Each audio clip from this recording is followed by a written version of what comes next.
Become a patron at www.patreon.com/Golden Era Bookworm for hard to find books, scans of rare photos, and articles on the Golden Era of bodybuilding. Hi everybody, Golden Era Bookworm here. Today I'd like to pay tribute to one of physical culture's great figures and possibly the greatest figure of all, Professor Louis Attila.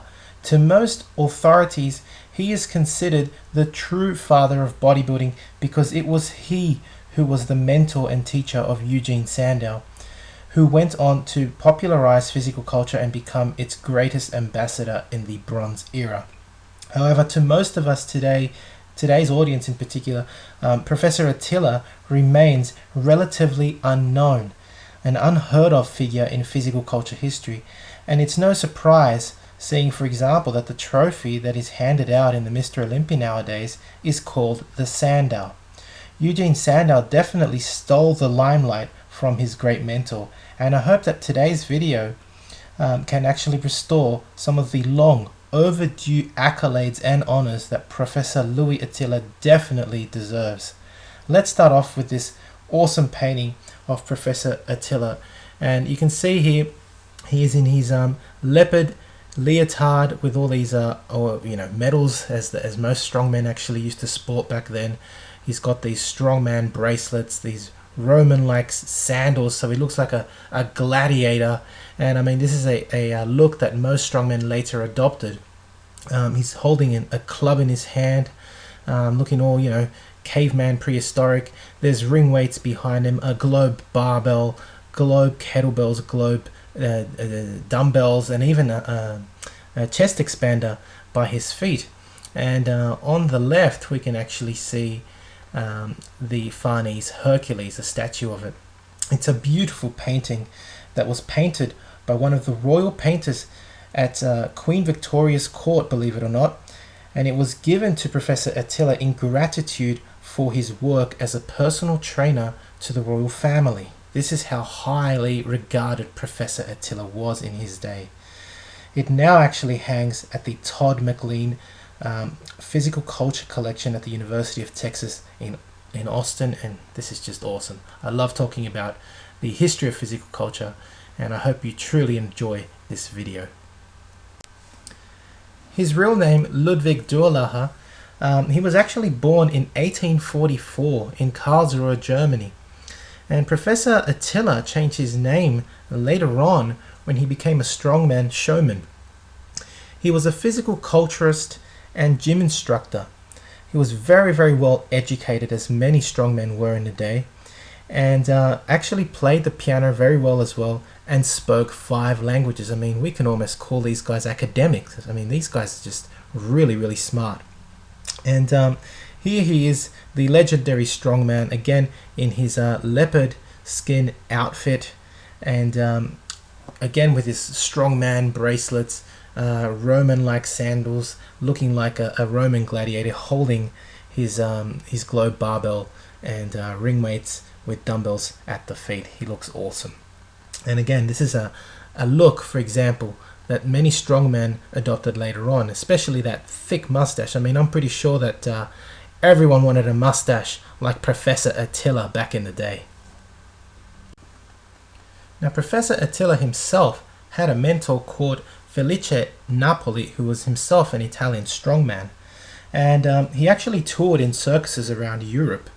However, the strongman act was not as it was in the Bronze Era. Instead, these strongmen, such as Felice Napoli, were performers, and they would still lift heavy weights and perform feats of strength, but these displays of strength were actually woven into a story, and basically into these acting scenes. And these strongmen would have to still sing and dance and act as well. So can you imagine the complete artistry that was involved? I mean, these guys had to sing, act, and then suddenly lift a weight over their heads, an incredible weight. What an amazing sight that must have been. And after learning from his mentor Felice Napoli, Professor Attila is said that around 1863 or even 1866, he started his own strongman show. And this show comprised purely of feats of strength, and so it is known that Professor Attila is likely to have begun the strongman act. He probably is the progenitor of the true, pure strongman act, where he performed incredible feats and of course added showmanship.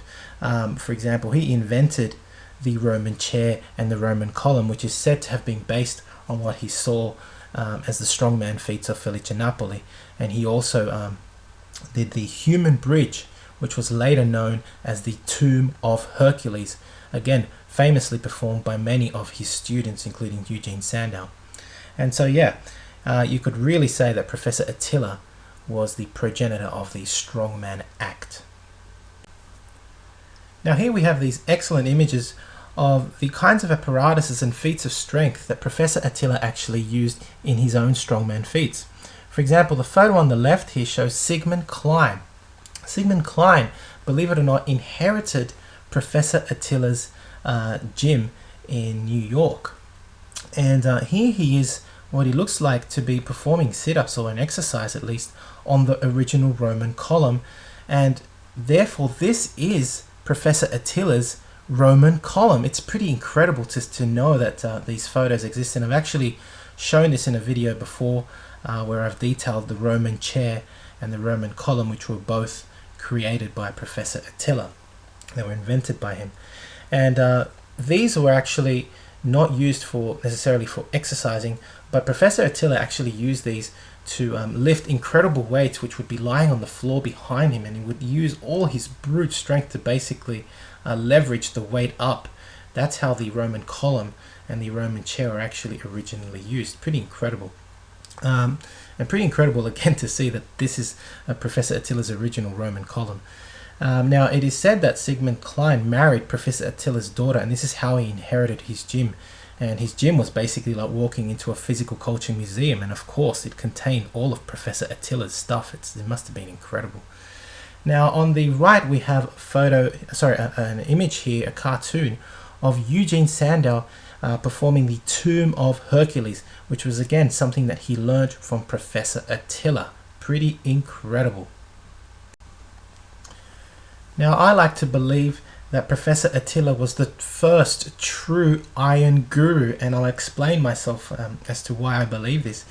Not only was he a personal trainer when he opened up his gym, he actually opened up many gyms all around the world, including the US and Europe, but he also trained the royal families, as I've mentioned before, and many students of him became Bronze Era strongmen.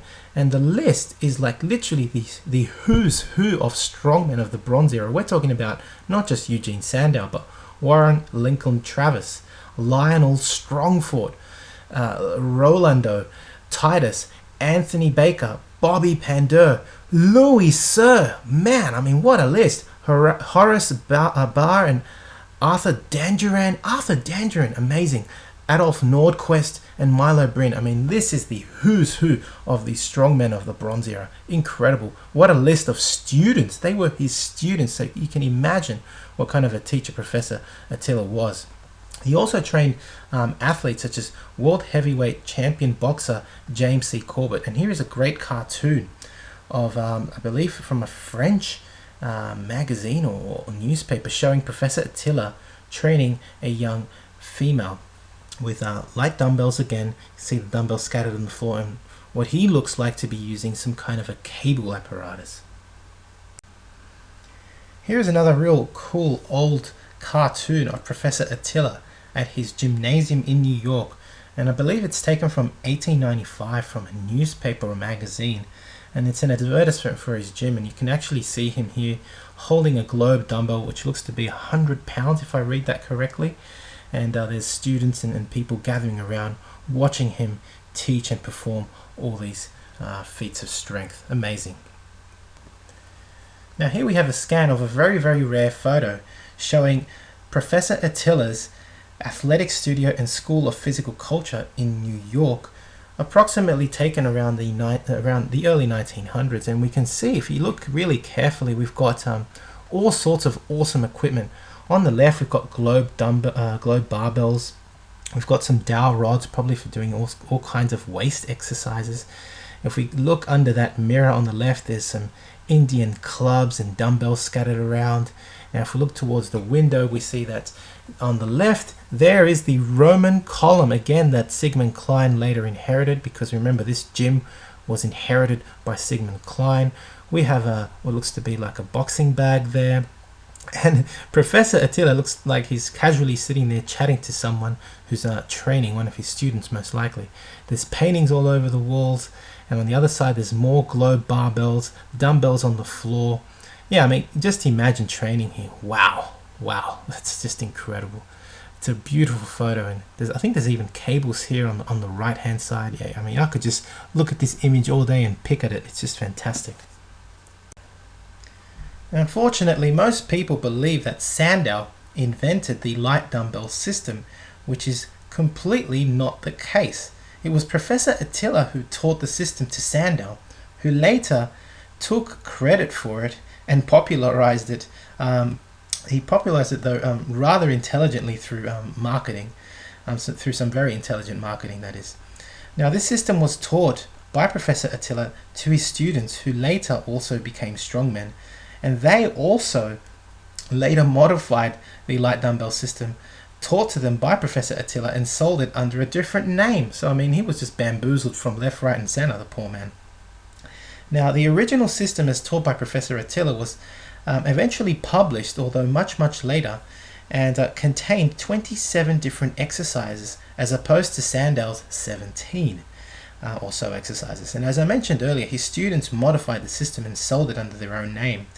And unfortunately, the great mentor, that is Professor Attila, never really got credit for teaching the light dumbbell system. I think that's really unfortunate. Now, prior to all of this ill business from his students, Attila did actually even aid Sandow in becoming incredibly famous.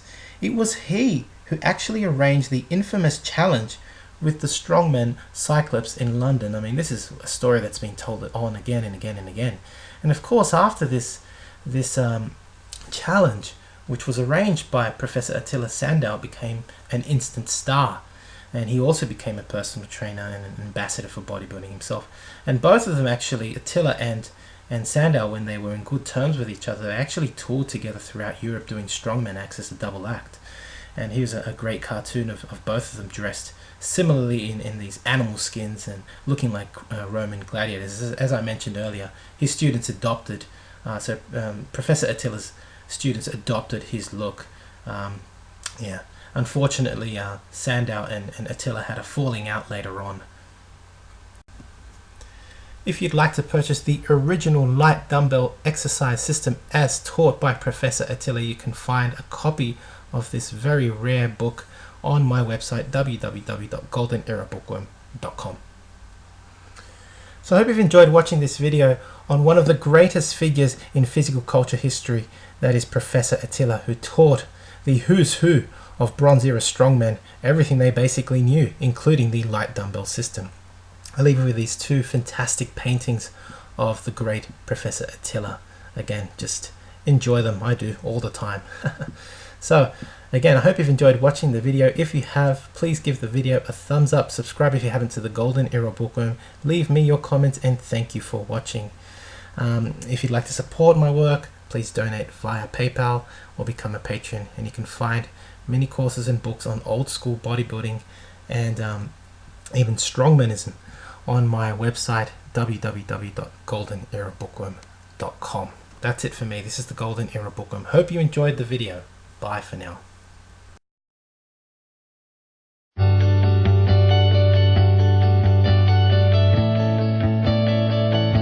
Hi everybody, I just want to recommend this phenomenal book, Vince's Secret Locker, volume number 2 by Carl Coyne. I've been looking at this for about 4 weeks and I can't put it down. If you get a chance, check it out. He also has a part 1 that I highly recommend also. Vince was the trainer to the stars and had an amazing, interesting gym that today there's still not equipment like it around. It was all made out of wood. He'll be on our radio show coming up probably in the next couple weeks or so. Have a great day, and again, highly recommend this book.